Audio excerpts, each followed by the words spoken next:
이철환 집사님이 쓴 연탄길이라는 책이 있습니다. 300여만 권이 팔린 빌리언셀러입니다.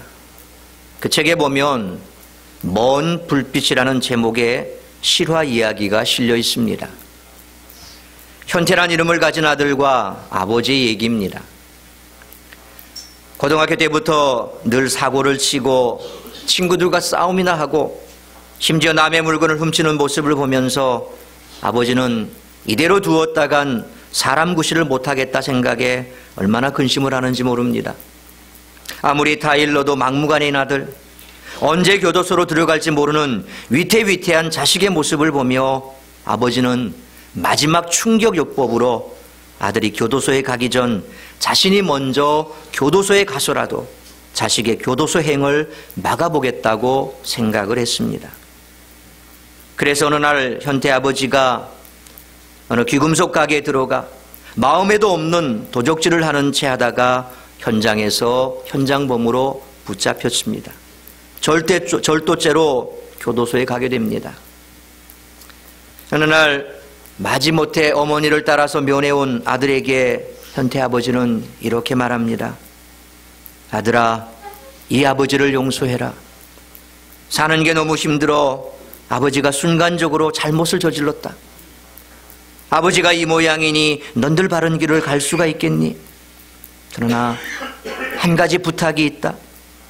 너는 꿈에라도 이런 곳을 기웃거려서는 안 된다. 교도소는 인간을 처참하게 만드는 곳이란다. 그런데 이런 아버지를 면회하고 나오는 길에 어머니는 아버지를 원망하고 불평하는 아들한테 통곡하고 절규하면서 폭탄 선언을 합니다. 현태야, 할 말이 있다. 내 아버지는 도둑질 같은 거 하지 않았어. 정말이다. 이 엄마가 내 아버지를 안다. 내 아버지는 절대 그런 일 하실 분이 아니다. 너 때문에 일부러 그러신 거야. 교도소가 사람 있을 곳이 아니란 걸 너에게 보여주려고. 생태 같은 내 놈, 거기서 내 젊은 시절 다 보낼까 봐서 내가 갈 그곳에 미리 가셔서 내가 오는 걸 막아보시려고. 근데 어머니는 말을 다 잊지 못하고 주저앉아 통곡할 뿐이었습니다. 아들인 현태가 받은 충격 또한 엄청난 것이었습니다. 늘 방황하고 거칠었고 인생을 아무렇게나 살고 있는 자신에게 아버지는 존재 가치가 없는, 오히려 가난을 물려준 아버지는 그에게 거추장스러운 존재에 불과했습니다. 그런 그 아버지가 감옥에 간 경위를 어머니에게 듣고 받은 충격은 보통이 아니었습니다. 아버지의 희생으로 아들 현태는 이날부터 마음을 고쳐먹고 다시 태어나 새 인생을 시작하게 됩니다. 검정고시 치르고 전문대학에 진학해 새 인생의 길을 걷습니다. 이 책을 쓴 이철환 집사님은 이 이야기의 끝을 이런 말로 마무리합니다. 아버지는 아들을 위해 스스로 어둠이 되었다. 빛을 거부했던 아들의 어두움 속으로 들어와 끝내는 그르치고야 말 그의 인생 앞에 불빛 하나를 밝혀주었다. 어두운 밤바다 같은 인생에서 표류할 때마다 두고 바라볼 먼 불빛, 아버지, 아버지.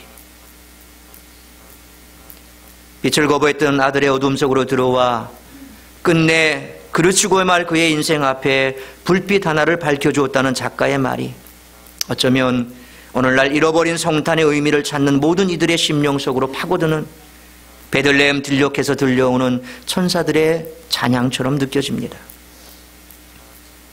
어둠 속에서 헤매는 눈먼 맹인 같은 우리를 빛으로 인도하시기 위해 친히 어둠 속으로 내려오신 예수 그리스도 우리 주님의 오심을 묵상하는 오늘은 대림절 제3주째입니다.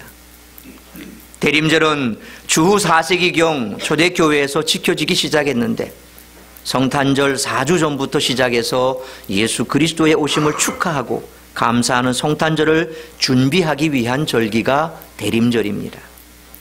그런데 7세기 후반에 이르러서는 예수 그리스도의 초림뿐만 아니라 그리스도의 재림을 기다리는 절기로서의 의미가 추가되었습니다.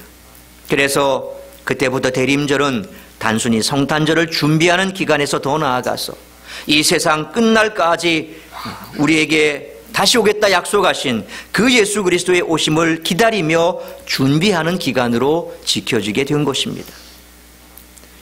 대림절은 원래 로마 제국에서 황제가 즉위한 후에 여러 도시들과 지역을 방문할 때 황제의 방문을 그분의 방문이다, His advent라고 하는 그런 뜻에서 유래한 것입니다. 그런데 예수 그리스도만이 진정한 우리의 주님이요 진정한 황제라고 생각한 초대교인들은 이 말을 구세주의 오심이라는 의미로 바꾸어서 사용했습니다. 대림절의 의미는 하나님께서 예수 그리스도 안에서 이 세상에 오심을 의미합니다. 그러므로 대림절에는 두 가지의 중요한 신앙적인 의미가 담겨져 있습니다. 첫째로 대림절은 그리스도께서 과거에 우리에게 오신 은총을 감사하는 절기입니다. 다시 말하면 대림절은 예수 그리스도께서 육신을 입으시고 이 땅에 오심을 축하하고 감사하는 절기입니다. 둘째로 대림절은 예수 그리스도께서 다시 오실 것을 기대하고 기다리는 소망의 절기입니다. 그러니까 대림절은 모든 믿는 자들이 이제 마지막 때에 하나님의 심판대 앞에 서게 되는 영광의 날을 준비하는 절기가 대림절이라는 것입니다. 12월은 성탄절이 있어서 기쁘고 신나는 달이지요. 예수님이 이 땅에 사람의 몸을 입고 찾아오셨습니다. 그래서 사람들은 성탄절이 되면 큰 기쁨을 품고 사랑하는 이들을 기쁘게 하기 위한 선물을 준비합니다. 여러분, 세상에 아무리 값비싸고 훌륭한 선물이라도 예수님보다 더 귀한 선물이 어디 있겠습니까? 복음보다 위대한 선물이 어디 있겠습니까? 우리가 누군가에게 아주 값진 선물을 하더라도 그것은 결코 예수 그리스도의 피 묻은 십자가에서 흘러나온 이 복음의 선물과는 비교할 수가 없습니다. 하나님이 예수 그리스도를 통해 주신 복음의 선물에는 무엇이 담겨 있기에 이처럼 귀한 선물이 될까요? 첫째로 예수 그리스도의 오심에는 하나님의 사랑이 담겨 있다는 것입니다. 우리 7절 말씀 다시 한번 함께 읽도록 하겠습니다. 7절 말씀 같이 읽습니다. 로마에서 하나님의 사랑하심을 받고 성도로 부르심을 받은 모든 자에게 하나님 우리 아버지와 주 예수 그리스도로부터 은혜와 평강이 있기를 원하노라. 로마서의 첫 번째 수신자들은 로마에서 하나님의 사랑하심을 받고 성도로 부르심을 받은 모든 이들이었습니다. 오늘 우리도 하나님의 사랑하심을 받고 성도로 부르심을 받은 사람인 줄 믿습니다. 아멘입니까? 아멘입니까? 대답이 작네요. 하나님의 사랑하심을 받고 성도로 부름받은 것에 대해 감사하시고 감격하십니까? 아멘입니까? 그렇습니다. 우리는 바로 하나님의 사랑하심을 받고 성도로 부르심을 받은 자들입니다. 하나님이 우리를 사랑하셔서 우리에게 예수 그리스도를 보내시고 예수를 믿는 모든 사람을 구원하시고 성도로 불러주십니다. 구한말에 서양 선교사가 어떤 촌락에 들어가서 복음을 전했습니다. 된장 냄새가 코를 찌르는 초막에서 선교사가 서툰 한국말로 예수 그리스도의 십자가와 하나님의 사랑에 대해 얘기를 하는데 마을 사람들이 거의 다 모였습니다. 밤이 깊도록 분위기는 진지했습니다. 이제 밤이 깊어지자 선교사님은 무리들에게 집으로 돌아가라고 하고 자기도 정해진 숙소에 들어가 잠을 자려고 하는데 바깥에서 웅성웅성 떠드는 소리가 났습니다. 무슨 영문인가 했더니 그 무리 중에 대표자가 들어와서 이런 말을 했습니다. 하나님이 우리를 사랑하셔서 하나님의 아들을 우리에게 보내주시고 하나님의 아들인 예수님이라는 분이 우리 죄를 위해 십자가에 죽으심으로 우리를 구원해 주셨다고 하셨지요. 그 소식을 듣고 우리가 잠이 오나요? 그래서 우리는 집으로 돌아갈 수 없으니 좀 더 자세히 말씀해 주십시오. 그 말을 들은 선교사는 새벽까지 그들에게 다시 한번 하나님의 사랑을 증거했다고 합니다. 행복은 사랑을 받는 데서 찾아옵니다.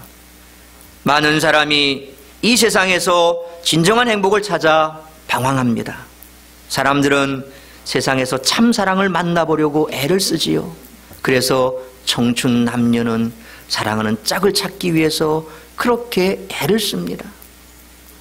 제 딸도 참 남자친구를 많이 찾더라고요. 어느 날 보면 연락이 안 옵니다. 야, 어떻게 됐냐? 헤어졌어? 지가 나를 신경질 나게 했다네. 어쨌대나 아무튼 그러고 헤어졌답니다. 또 조금 있으면 막 열심히 막 카톡을 주고 막 뭐하냐? 남자친구하고 문자 주고 받는데. 그러니까 어쨌거나 이 조물주에 좋아합니다. 하나님의 좋아합니다. 음양에 좋아합니다. 우리가 이 땅 가운데 발붙고 살아가는 동안 항상 남자는 여자를 찾게 돼 있고 여자는 남자를 찾게 돼 있습니다. 이게 성경적인 원리입니다. 남자가 남자를 찾고 여자가 여자를 찾고 이건 성경적인 원리가 아니지요. 그래서 우리는 그것에 대해서 거부를 하는 겁니다. 성경이 말씀하시고 창조하신 하나님이 주신 그 질서대로 우리는 살아가는 존재들이죠. 그래서 이런 하나님의 우리에게 주신 그 선물, 바로 그 사랑, 많은 사람들은 그 사랑을 찾기 위해서 오늘도 발버둥을 칩니다. 그래서 사랑하는 사람이 없으면 헤어지면 어떡합니까? 그 사랑하는 사람이 나에게 헤어지자고 그렇게 말하는 그 폭탄 선언 때문에 살인도 저지르기도 하고 납치하기도 하고, 얼마 전에도 그렇게 납치해 가서 붙잡힌 일이 있었지요. 글쎄 그걸 사랑이라고 할 수 있을까요? 그러나 본인은 그렇게 생각합니다. 난 당신을 너무 사랑했어. 그래서 보낼 수가 없었어. 무슨 심파극도 아니고. 세상 사람들은 사랑을 찾기 이렇게 갈급해합니다. 거기에서 행복을 찾으려고 애를 씁니다. 물론 이런 사랑 가운데도 참 아름다운 사랑의 얘기가 많습니다. 그러나 사람의 사랑은 시간이 흐르면 변합니다. 혹시 옆에 지금 부부가 앉아 계십니까? 거의 보니까 떨어져 계시네요. 사랑의 유효기간이 다 지나갔습니다. 그런데 아직도 그 유효기간을 지키고 계신 분이 계시네요. 조정순 집사님, 김계분 권사님, 떡하니 두 분이 앉아 계신 게 참 보기 좋습니다. 예, 사랑의 유효기간이 저렇게 사랑하면 없습니다. 그런데 죄송하게도 떨어져 계신 분들이 꽤 보입니다. 유효기간이 끝났습니까? 남녀 간의 사랑도 부부 간의 사랑도 시간이 지나면 소원해지기 마련입니다. 섭섭한 감정이 많아지다 보면 점점 멀어지게 마련이죠. 사람의 사랑은 시간이 흐르면 변합니다. 배반하기도 합니다. 그래서 우리가 살아가다가도 또 어느 순간에 가서는 남남이 되기도 합니다. 상처를 줄 때도 있고 시간이 흐르면 시들하기도 합니다. 모든 문제를 다 해결해 줄 수가 없습니다. 그러나 하나님의 사랑을 발견하면 진정한 행복이 찾아옵니다. 이전에 내가 받지 못했던 사랑, 내가 남편으로부터 혹은 아내로부터 자식으로부터 세상으로부터 받지 못했던 사랑, 그 사랑이 하나님의 사랑 안에서 발견되면 그 사랑이 얼마나 놀랍고 큰지, 그래서 그 사랑을 깨달은 자만이 그 사랑에 만족할 수 있다는 겁니다. 남녀간에도 그렇잖아요. 부부간에도 그렇잖아요. 그 부부간의 사랑을 내가 알고 깨달으면 부부간의 사랑이 계속해서 유지되는데, 그것을 깨닫지 못하고 그것이 시들해지면 자꾸 딴 데 가서 사랑을 찾잖아요. 하나님의 사랑이 내게 충분하다면 거기에서 우리는 사랑을 찾고 그것으로 만족할 수가 있게 된다는 겁니다.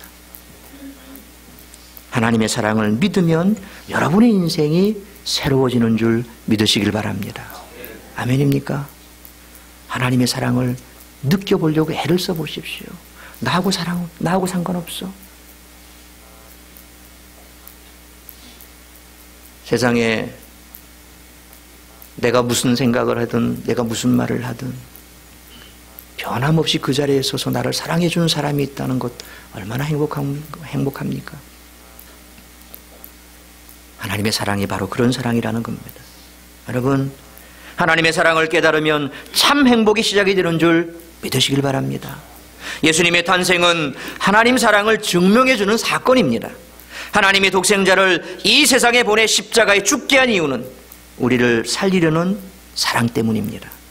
우리의 죄로 얼룩진 과거를 보지 않고 살려주신 사랑입니다. 죄와 허물로 죽었던 우리를, 아무 공로가 없는 우리를 사랑하시기에 아무 조건 없이 살리셨습니다. 하나님의 자녀로 삼으셨습니다. 하나님의 나라를 유산으로 주셨습니다. 예수 그리스도를 믿으면 이렇게 큰 하나님의 사랑이 깨달아져서 행복해집니다. 여러분, 복음을 듣고 예수를 믿어 하나님이 주시는 큰 사랑을 깨닫게 되시기를 바랍니다. 그래서 행복의 주인공이 되시기를 주님의 이름으로 축원합니다.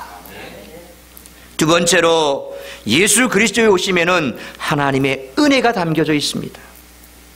우리 5절 말씀 같이 한번 읽도록 합니다. 5절 말씀 같이 읽습니다. 시작. 그로 말미암아 우리가 은혜와 사도의 직분을 받아 그의 이름을 위하여 모든 이방인 중에서 믿어 순종하게 하나니. 세계를 바라보는, 세상을 바라보는 눈, 그걸 흔히 우리는 세계관이라 그럽니다. 이 세계관에는 대략 세 가지 유형이 있습니다. 첫째는 모든 것을 우연으로 보는 세계관이 있다는 것입니다. 예를 들면 나쁜 일을 겪으면 우리가 뭐가 없어서 그랬다 그럽니까? 뭐가 없어서? 재수가 없어서 그랬다 그러지요. 항상 우리는 그런 식으로 생각을 합니다. 또 우연찮게 좋은 일을 만나면 뭐라고 얘기합니까? 와, 네, 재수 좋았어. 예, 와, 재수 좋다. 그런 말 하지요. 이게 바로 모든 것을 우연으로 바라보는 그런 세계관입니다. 둘째는 모든 것에는 원리와 법이 있다고 보는 그런 세계관입니다. 그래서 항상 인과관계를 밝히려고 애를 씁니다. 나쁜 일이 일어나면 죄를 지어서 벌을 받았다거나 저주가 임했기 때문이라고 그렇게 생각을 합니다. 대다수 사람들이 이런 생각을 참 많이 갖고 있습니다. 욥기를 봐도 그렇지요. 예. 욥기를 봐도 욥의 친구가 대부분 보면 그렇게 생각을 합니다. 그래서 빌닷과 소발, 그런 친구들이 와서 계속해서 주장하는 게 뭡니까? 네 자신을 돌아봐. 네가 뭔가 죄가 있으니까 그렇지. 항상 그렇게 정죄를 합니다. 우리 그리스도인도 여기서 잘 못 벗어나는 것 같아요. 누군가의 안 좋은 일을 보면 항상 첫머리에 생각하는 게 뭡니까? 왜 저렇게 됐지? 뭘 잘못했지? 뭘 잘못했지? 그 생각을 먼저 합니다. 어머, 저 집사님이 뭘 하나님 앞에 잘못했지? 자꾸 인과관계를 밝히려고 합니다. 그래서 그 연결고리 선상에서 우리가 생각을 하고, 그래서 추측을 하고, 이런 추측들이 난무하다 보니까 교회 안에서 상처가 자꾸 생기는 겁니다. 알지도 못하는 추측. 그래서 카드라 통신이 발표하는 그것이 제일 무섭습니다. 이렇다 카드라, 저렇다 카드라. 이 카드라 통신이 보내는 이 메시지 때문에 사람들이 울고 웃고 상처도 받고 그러는 겁니다. 여러분은 절대 카드라 통신원 되지 마시기를 바랍니다. 카드라 통신원 되시면 안 됩니다. 이렇다 카드라, 저렇다 카드라, 카드라. 교회 안에서는 그저 그런 게 들려도 귀로 들었으면 막고 안 보내야 됩니다. 뭐 그럴 수도 있지. 하나님의 뜻이 있겠지. 그래서 내가 마음이 아프면 기도하시면 됩니다. 하나님, 왜 그렇게 됐을까요? 지금 몹시 힘들어합니다. 도와주세요. 기도하시면 됩니다. 카드라 통신으로 자꾸 얘기하기보다 기도 한번 해보세요. 더 그분에 대한 사랑이 깊어집니다. 그리고 그분을 쳐다보면 참 마음이 짠해집니다. 얼마나 힘들까? 그런데 그래, 지가 뭐 잘못한 게 있겠지. 이런 말을 내뱉기 시작하면 그때부터는 그 사람 쳐다보면 미운 감정이 생기기 시작합니다. 그래, 네 까불 때 알아봤어. 네 어떻게 할 때 알아봤어. 잘난 체 할 때 알아봤어. 항상 그런 생각을 하게 됩니다. 그러므로 이런 세계관은 바꿔야 됩니다. 자꾸 인과관계에 얽매여서 그것으로 코리를 지어서 자꾸 거기에 매여 사는 것, 우리 그리스도인은 그렇게 하면 안 됩니다. 세 번째는 모든 것을 은혜로 보는 세계관이 있습니다. 하나님은 물리적인 존재가 아니지요. 기계적인 분도 아닙니다. 인격적인 하나님이십니다. 성부 하나님, 성자 하나님, 성령 하나님 모두가 다 인격적인 하나님이십니다. 따라서 우리가 사는 세상은 하나님의 손길 아래 있고 하나님은 은혜로 우리를 대하신다라고 보는 것입니다. 그래서 로마서 1장 17절 말씀처럼 사랑하는 자 그 뜻대로 부르심을 입은 자들에게는 모든 것이 합력하여 로마서 8장 28절입니다. 선을 이룬다는 말씀. 모든 것이 합력하여 선을 이룬다. 내게 나쁜 일조차도 그렇고 좋은 일도 그렇고 어떤 일이든 간에 로마서 기록한 사도 바울이 말씀한 그 말대로 로마서 8장 28절 말씀대로 하나님을 사랑하는 자 그 뜻대로 부르심을 입은 자들에게는 모든 것이 합력하여 선을 이룬다. 이게 하나님의 은혜가 아닙니까? 재수가 나빠서 재수가 좋아서 아닙니다. 네가 잘못했기 때문에 내가 잘못했기 때문에 아닙니다. 하나님의 은혜입니다. 그 속에서 우리가 우리 자신을 발견하면 우리의 죄성을 더 깊이 발견할 수 있고 그 하나님의 은혜 아래서 상대방을 쳐다보면 더 긍휼의 마음이 깊어질 수가 있고 하나님의 은혜 아래서 모든 것을 바라보면 우리가 누군가에 대해서 정죄할 수가 없다는 겁니다.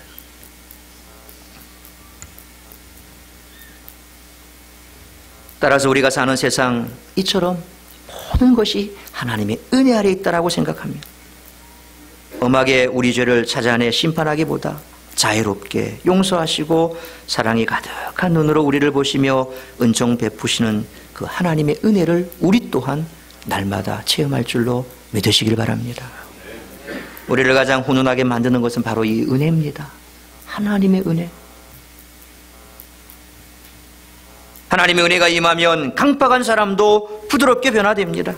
은혜는 사납던 사람도 순한 양처럼 변화시킵니다. 자기밖에 모르던 사람도 은혜를 받으면 베푸는 사람으로 바뀝니다.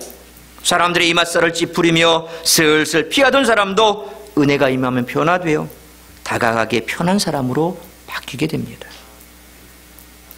저도 성경을 읽으며 은혜를 받으면 모든 것이 좋게 보입니다. 설교하는 것도 즐겁고 사역하는 것도 즐겁고 행복합니다. 제가 기도를 하면서 은혜를 받으면 행복하고 다 좋습니다. 목회도 즐겁고 가정생활도 즐겁고 만나는 사람도 다 기쁩니다.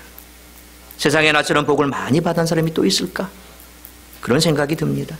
좋은 교회, 좋은 성도들 만나 평안하고 행복하게 목회한다, 그렇게 생각됩니다. 좋은 부모님 만나, 좋은 아내 만나, 좋은 자녀 만나 평탄하게 사는 것 같아 만족합니다. 그러나 제 마음에도 은혜가 메마를 때가 간혹은 있습니다. 성경을 읽어도 집중이 안 되고 기도를 해도 막힐 때가 있습니다. 제가 제 설교를 통해 은혜 받지 못할 때도 있습니다. 그럴 때는 목회가 은근히 스트레스가 되기도 합니다. 사람 만나는 것도 부담스러워지고 사역 자체도 부담스러워집니다. 마음의 섭섭함도 쌓여갑니다. 작은 일에도 용서가 잘 안 됩니다. 그래서 가족들과도 잘 부딪히고 심지어 교인들과도 때로는 내심적으로 자꾸 거리감을 두는 그런 때도 있습니다. 문제의 정확한 원인은 다른 데 있는 것이 아니고 바로 내 마음속에 은혜가 지금 메말라 있느냐, 은혜가 충만하냐, 단 그것의 차이입니다. 우리를 복되게 하는 것은 바로 하나님의 은혜입니다. 우리를 아름답게 하는 것도 하나님의 은혜입니다. 우리를 너그럽게 하는 것도, 우리를 그리스도인답게 만드는 것도 하나님의 은혜입니다. 우리는 날마다 은혜를 먹고 살아야 합니다. 매일의 양식처럼 하나님의 은혜를 공급받으면 행복해집니다. 은혜를 그때그때 공급받으면 어떤 어려운 시련도 잘 극복할 수 있습니다. 은혜가 충만하면 아무리 힘들고 어려운 사명이라도 너끈히 감당할 수 있습니다. 바울은 누구보다도 하나님의 은혜를 크게 받고 깊이 깨달은 사람입니다. 하나님의 큰 은혜로 죄인 중의 교수가 사도가 됐습니다. 하나님의 은혜로 누구보다도 존귀하게 쓰임받았습니다. 하나님의 은혜로 아주 신비로운 그런 체험을 많이 했습니다. 그래서 바울은 늘 하나님의 은혜를 자랑했습니다. 오늘 본문에서도 예수 그리스도로 말미암아 우리가 은혜와 사도의 직분을 받았다라고 하고 있지 않습니까? 그렇게 좋은 은혜를 우리가 어떻게 아니 받을 수 있습니까? 복음을 듣고 예수 믿은 사람 누구에게나 하나님의 은혜가 임한다는 사실을 잊지 마시길 바랍니다. 여러분에게는 이미 하나님의 은혜가 임했습니다. 그래서 여러분이 이 자리에 와 있지 않습니까? 어떤 이유에서 와 있건 간에 하나님의 은혜인 줄 믿으시길 바랍니다. 가끔씩은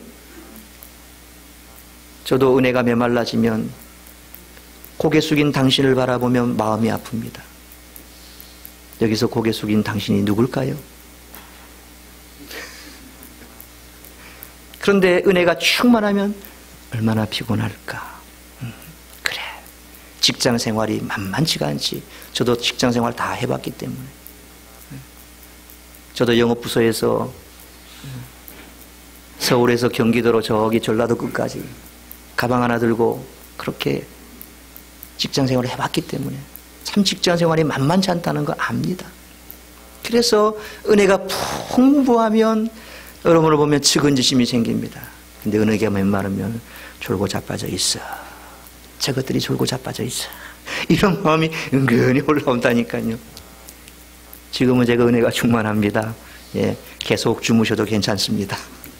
그러나 하나님께서 분명히 귀는 열어놓으실 줄로 믿습니다. 인간이 마지막까지 열리는 게 귀라 그러더라고요.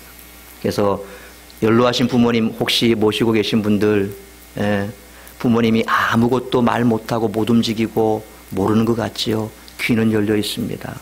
그 귀에 대고 자식들 둘러앉아서 아버님 뭐 언제 돌아가시냐, 재산은 어떡하냐, 그런 말씀하시면 안 됩니다. 부모님 마음, 마지막 하는 마음 찢어집니다. 귀는 열려 있습니다. 마지막까지. 그래서 여기 고개 숙인 당신도 그 귀는 열려 있을 줄로 믿습니다. 하나님께서 은혜를 베풀어 주시면 이처럼 바라보는 시각이 달라집니다. 대하는 태도가 달라집니다. 늘 우리 안에 평강이 넘치게 됩니다. 여러분, 예수님을 맞아들임으로 심령에 은혜가 충만하게 되시기를 주의 이름으로 축원합니다. 세 번째로, 예수 그리스도에 오시면은 하나님의 능력이 담겨 있다는 것입니다. 우리 4절 말씀 같이 한번 읽습니다. 시작. 성결의 영으로는 죽은 자들 가운데서 부활하사 능력으로 하나님의 아들로 선포되셨으니 곧 우리 주 예수 그리스도시니라. 우리는 가장 강한 분, 전능하신 분을 하나님이라고 믿습니다. 아멘입니까? 아멘입니까? 하나님은 전능하신 능력으로 천지를 창조하셨습니다. 그러나 사도 바울은 여기에서 하나님의 능력을 복음이라고 말합니다. 복음은 곧 하나님의 능력입니다. 우리 생에 있어서 가장 큰 능력을 우리가 체험했고 그 능력으로 살고 있다고 말한다면 그 능력은 바로 우리를 구원하신 예수 그리스도의 능력입니다. 본래 사도 바울은 예수 믿는 사람들을 핍박하던 사람이었지요. 예수를 핍박하던 사람이 이제는 복음을 전하는 전도자가 됐습니다.